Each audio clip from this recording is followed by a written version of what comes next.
Ration card को नहीं आसला बड़ खबर फेब्रुआरी 1 रु बंद हम अनेक राशन ओडिशारे एमानंकु आ मिलिबो नहीं राशन चाउल। राशन कार्ड को नहीं पुणी आसला एक बड़ खबर। राज्य में मोहन सरकार कार्ड को नहीं गत सप्ताह एक बड़ घोषणा करते। राशन कार्ड को नहीं जारी होता डेडलाइन एथर कटिज अनेक राशन कार्ड आउ मिलिबोनी मागणा चाउल।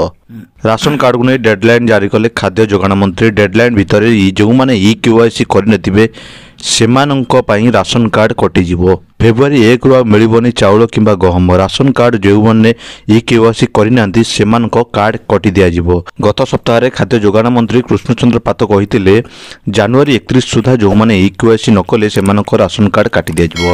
वर्तमान सुधा राज्य में 39 लाख हिताधिकारी KYC करनांती।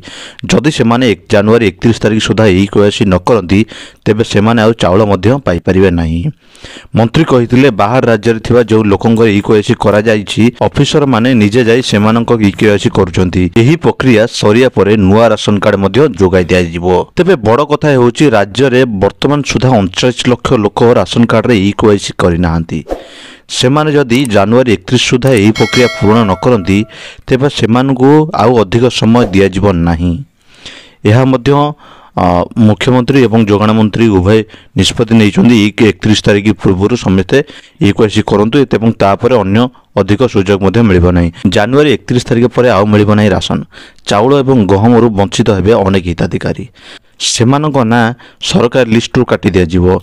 एहा सहित जो माने अयोग्य हिताधिकारी राशन पाउछंती सेमानक ना भी मध्य कटि दिया जिवो। राज्य प्राय 40 लाख रु अधिक भूत अयोग्य हिताधिकारी चिन्हट कराइछंती। सेमानक राशन फेब्रुआरी मासरु काटि दिया जिवो।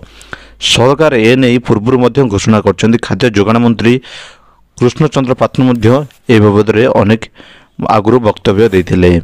तेबे नुआ राशन कार्ड मध्य प्रदान कर जिवो। पूर्व जो राशन कार्ड जो माने भूत हिताधिकारी अछन सेमानक राशन कार्ड कटि दिया जाई किछि नुआ राशन कार्ड मध्य दियाजिवो।